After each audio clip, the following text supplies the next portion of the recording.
medicines, the sweetgrass resists micromites. So we would store our feathers or our furs or our wool products like wool blankets, things. We put sweetgrass with them and store them so that the little micromites that eat fur or that eat feathers, they make little holes in feathers, they'll eat it up. Or even the wool products, they would eat the wool. So we would store or even smudge, with sweetgrass and then store it with it. And so a lot of practical uses of plants, not only mystical, but also the practical. This one that I showed you, the chunshishila, the gum plant, is a plant that I dried this in the sun, and on the edges there's a black gum that comes out. So that's what we chew. That's why chunshi means gum. Chunshishila means it's a plant used to chew it, and it's a energizer. So the elders love this.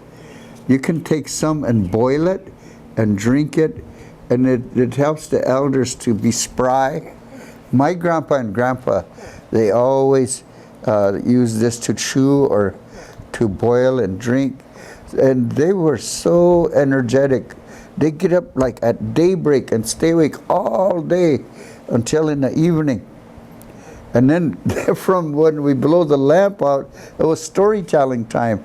And that's when I learned about stories about the plants, stories about sacredness, to hang these in the trees. I was very fortunate. We would learn about the cedar, that we use the smoke for prayer, and this is frankincense. And it's used in the Mediterranean area. And what do they use it for? To bless and pray. You see this at Christmas in the Catholic churches with a censer. The priest would go from pew to pew down the middle of the church, the opening aisle. He would walk there and bless everybody. So this is used to bless this is the sap of the cedar, and this is the needle leaf. The Canadians, I didn't bring it, but the Canadians gave me a big jar of a powder similar to this. It was a powder like this, and that one, I said, so what do you do with this? And they said, oh, we sprinkle it on the stones at the sweat lodge, or when we smudge with our sage, we sprinkle that on the, I said, but what is it?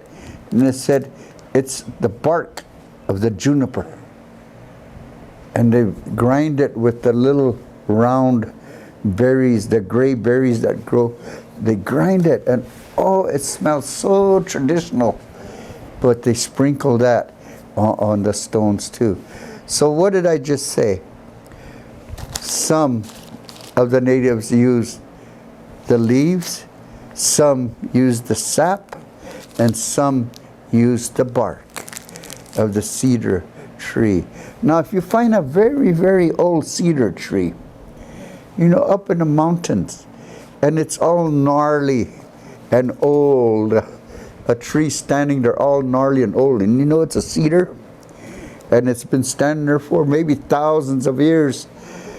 But if you dig underneath where the roots are, you're going to find red dirt, because the roots would turn red, and then the dirt around it, when it powders and gets real old, it powders and makes the dirt look red. So now you got your red paint for uses of ceremonial times.